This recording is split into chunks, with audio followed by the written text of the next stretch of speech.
Welcome, everyone. Thank you for listening to the Council of Institutional Investors, Voice of Corporate Governance. I'm Jeff Mahoney, General Counsel of CII. Our topic for this episode of the Voice of Corporate Governance is the Shadow SEC. And my special guest is a member of the Shadow SEC, James D. Cox, the Brainerd Curie Distinguished Professor of Law at Duke University. Welcome, Professor Cox. It's an honor to have you on our program. Great to be here and work with you again, Jeff.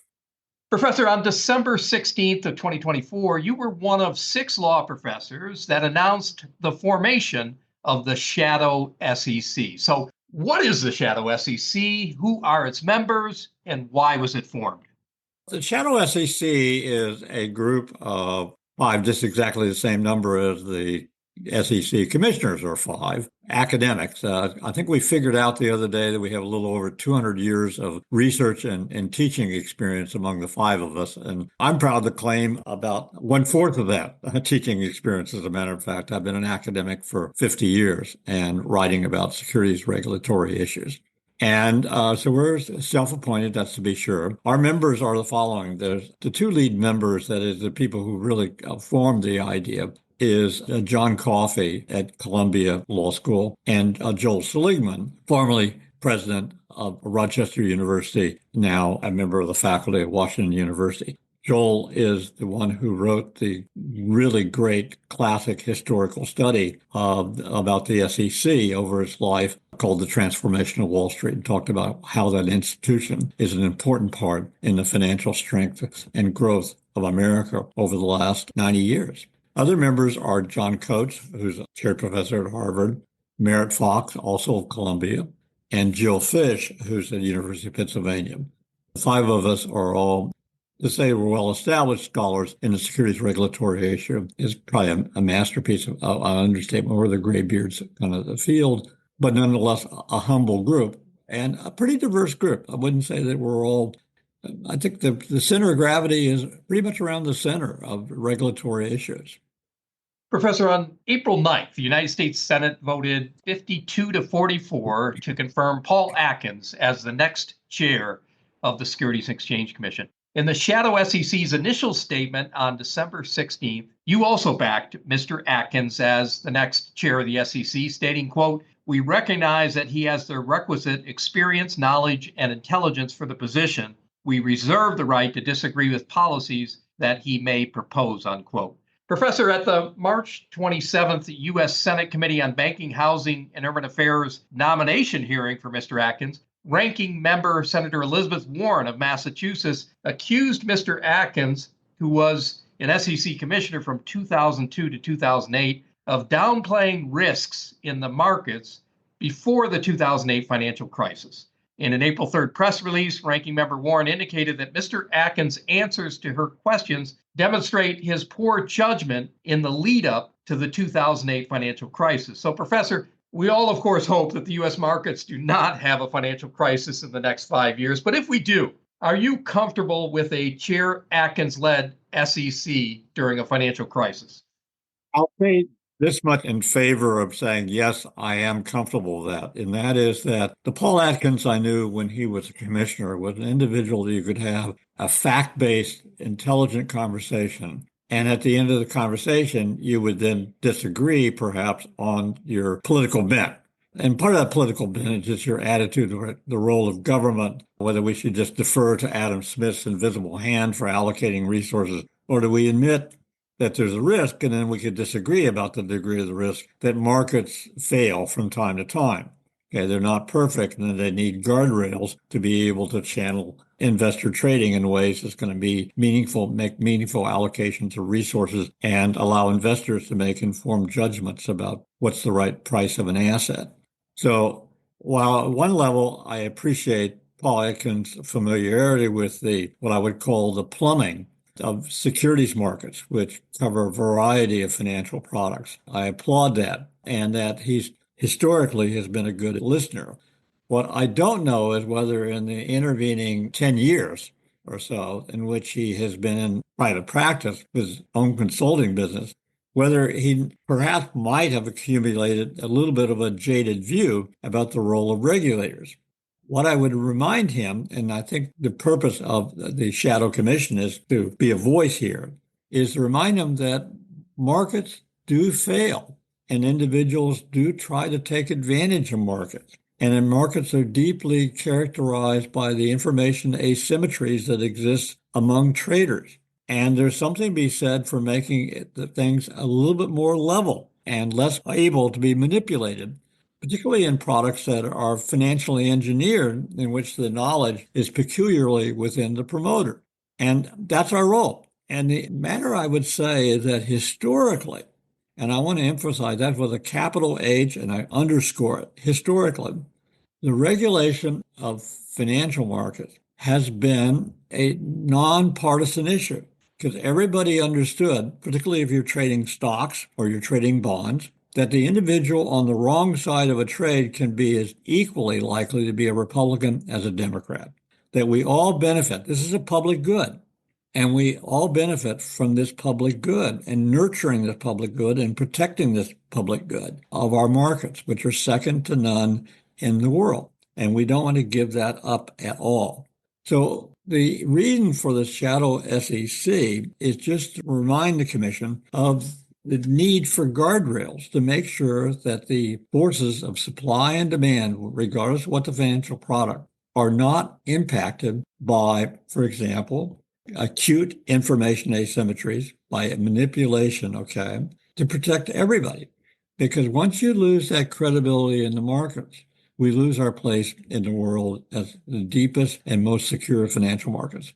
And by the way, Jeff, let me just point out, we just saw an illustration of this, that we noticed that the current administration was introducing a wide range of far-reaching and high tariffs. And then there was a back off from that. And that back off was a result of one of our most insensitive financial markets, and that was the bond market. It looked as though individuals around the world were losing faith in the trustworthiness, the transparency, okay, and the regulation of our financial markets in the bond markets. And that's important to us because American debt is heavily held around the world by non-Americans. And if that demand for American treasuries disappears, the only way you can finance the government going forward is higher interest rates, which then trickle through the economy is going to impact every household in America. So financial markets, their strength, their depth is a national treasure. We need to protect it. And the shadow SEC is going to share its views, historical views largely. If we've been down this road before, what do we learn from that? Maybe we should be rethinking what we're proposing right now. That's part of our credo. So, Professor, on February 24th, the shadow SEC issued a statement raising concerns about President Trump's February 18th executive order entitled Ensuring Accountability for All Agencies.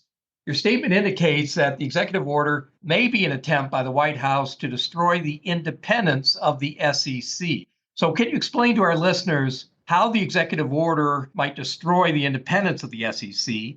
Why is having an independent SEC so important to institutional investors? And finally, what, if anything, can or should institutional investors do to protect the independence of the SEC?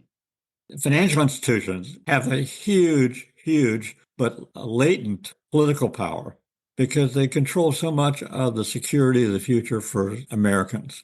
And then they have to understand that the financial strength of their investors' portfolios is directly dependent upon the regulatory policies that are pursued by whatever the administration is. And so everybody depends on that. It's not just Social Security, it's your 401k, it's your IRAs, it's like that. Trillions and trillions of dollars of wealth that are tied up there. So the result here is that we need to make sure that past practices and policies, which have nurtured our capital markets, so that we came out of the Dark Depression in the history of mankind. 60 years is a short period of time. In the space of 60 years, we're now unrivaled in terms of the size and the depth of our financial markets. We're the envy of the world. And that is a national asset. And it attracts investment into this country. And that investment then provides jobs, provides economic security. And the center of that is the SEC. So it needs to have wise stewardship of these markets. Our overall concern with the government's policies is that will strike at the very core of the SEC's strength in historically dealing with financial market issues, and that is its independence. Enabling legislation says that the SEC shall be run by 5 commissioners appointed by the president and confirmed by the Senate. No more than 3 of those can be of the same party. It also says that this is an independent regulatory agency. Now, it's not totally independent because the SEC, in issuing rules, considering rules, is guided by standards that Congress has articulated. Those standards have been around for a long time. They talk about the protection of investors, yes, but they also talk about the aggregation of capital. They talk about preserving our markets and the efficiency in which our markets operate, meaning that their ability to allocate resources in a defensible, intelligent way among competing investment opportunities. So we balance not only investor interest, we balance it against the efficiency of our capital markets in order to allocate capital among competing needs. And study after study has shown that the benefit of our pricing that we see and get recorded at the end of every trading day has an impact on resources that are not allocated on the New York Stock Exchange, that are not allocated on NASDAQ, and are not allocated just in market centers for securities. They trickle all the way down to how we decide the price of lumber, the price of eggs, etc. It is all one big web, and it's all linked together. So that's an important function of our capital markets, and it achieves that function by the agencies being independent. That's independent not only because they have diverse viewpoints that can exist at the commission level, but they're also that they're politically accountable. The agency is politically accountable in the sense that every year the SEC's budget gets approved by each house of the Congress. Leading up to those approvals, whether before the Senate or the House, leading up to those approvals are extensive hearings about the operations. And during the year, different divisions heads at the SEC, not to mention just the chairman, are invited to come up to the Hill and talk to the Senate, talk to the House committees overseeing their operations about how they're performing. So there's political accountability all the way through.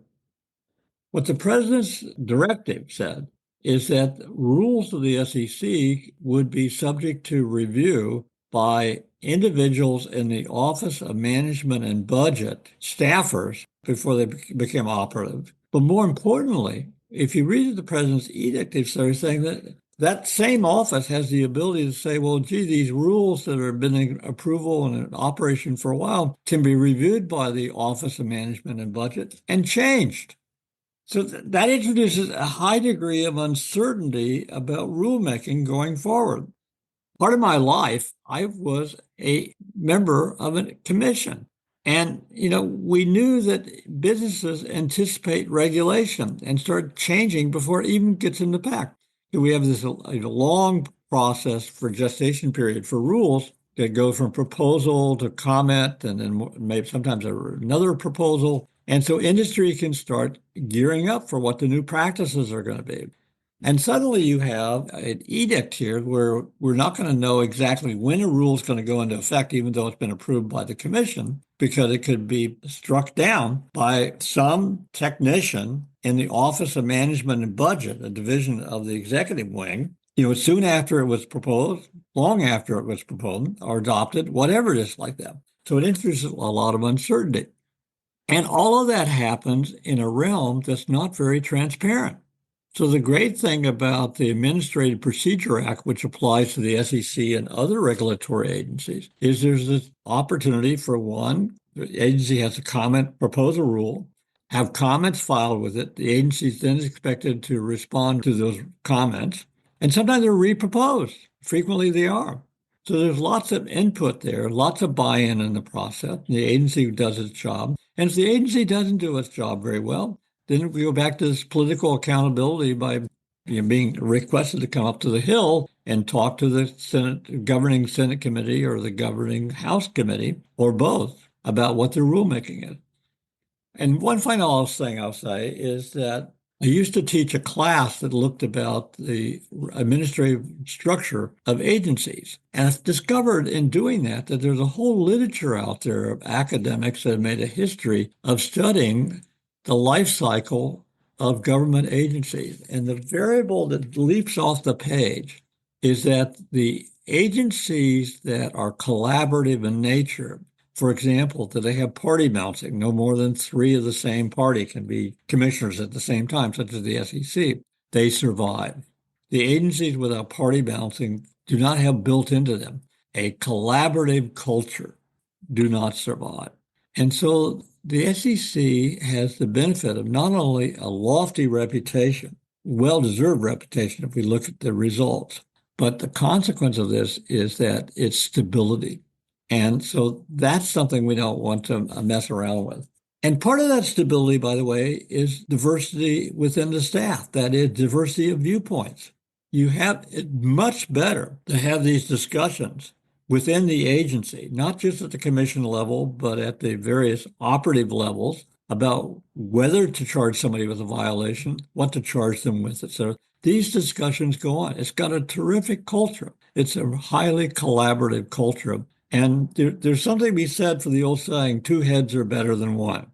The final thing I want to say, the agency has benefited terrifically over its life by recruiting individuals from outside to come and lead it as its commissioners. And now we see that even coming up in the various department heads that make up the SEC. They come from practice. One is not going to be willing to give up the career that they leave in New York, Chicago, Charlotte, North Carolina. You mentioned it, to go to work at the SEC if they knew that their job is going to be second guessed by somebody who's faceless and nameless in the Office of Management and Budget. You've got to have ownership to be able to have responsibility.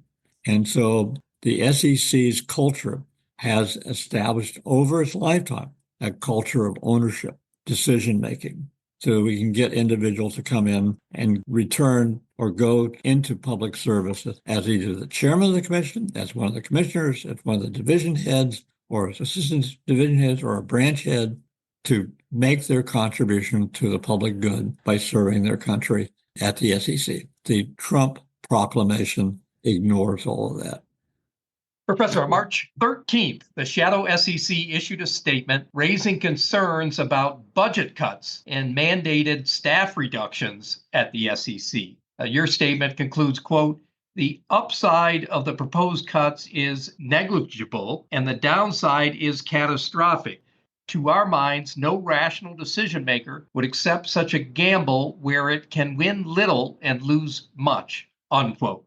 So, Professor, since the issuance of your statement on March 13th, have you seen any positive signs regarding SEC budget cuts and staff reductions? And if not, what's the most likely catastrophic event that we might witness as a result of the SEC budget cuts and staff reductions? And what should institutional investors do now, if anything, to lessen their risks from the occurrence of such an event?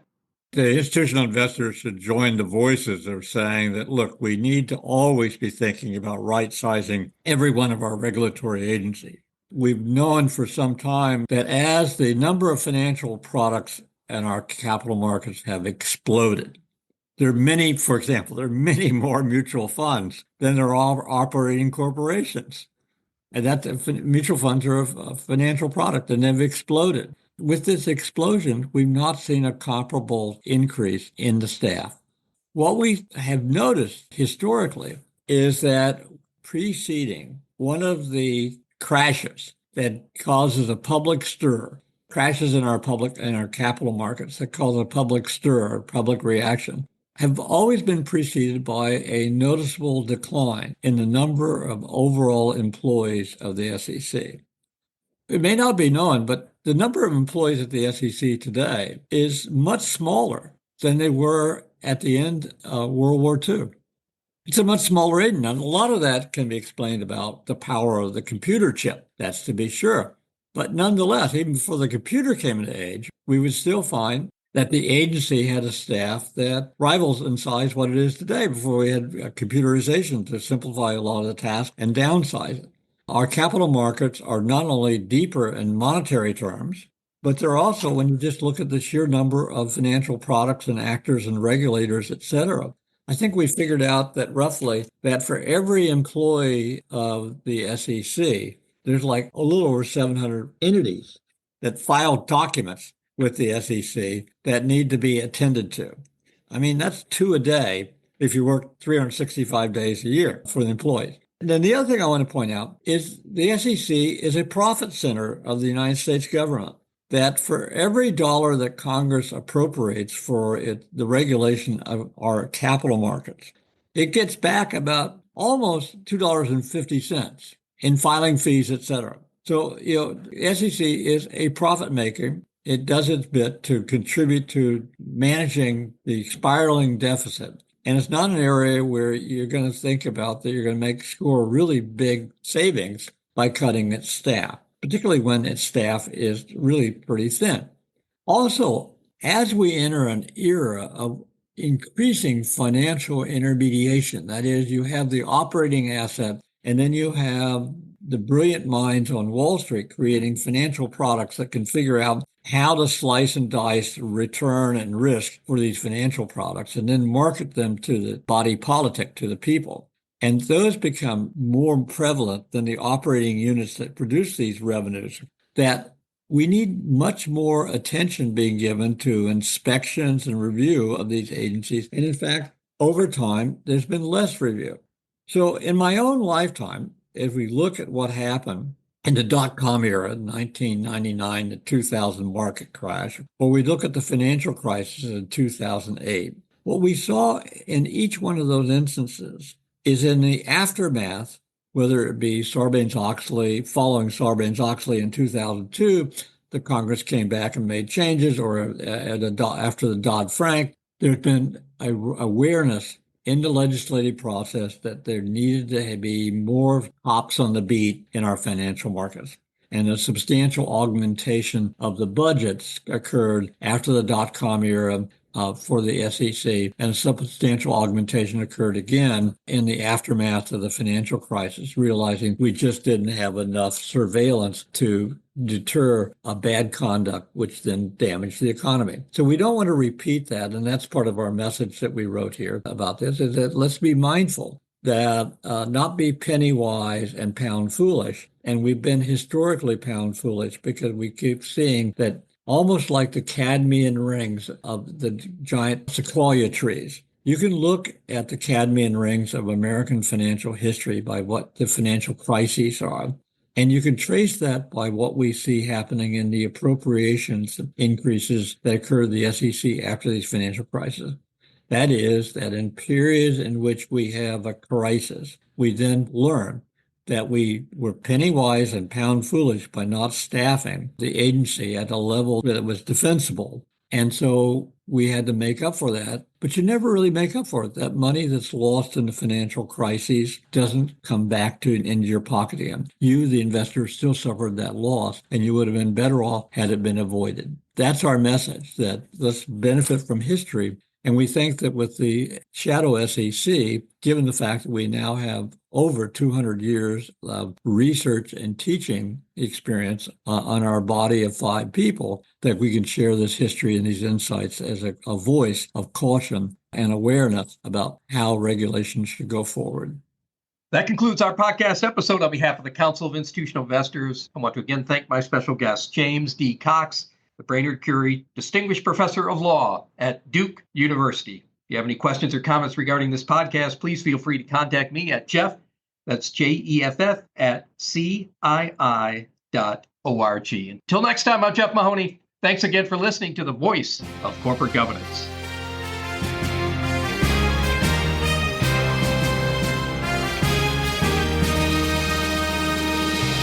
Thank you for listening to this episode of The Voice of Corporate Governance, brought to you by the Council of Institutional Investors. The Voice of Corporate Governance is a free, non-sponsored podcast that highlights critical developments in corporate governance and other important issues affecting institutional investors. The views expressed by those interviewed on the podcast do not necessarily reflect the views of CII or its members. For more information on CII and its policies on corporate governance, please visit our website at www.cii.org.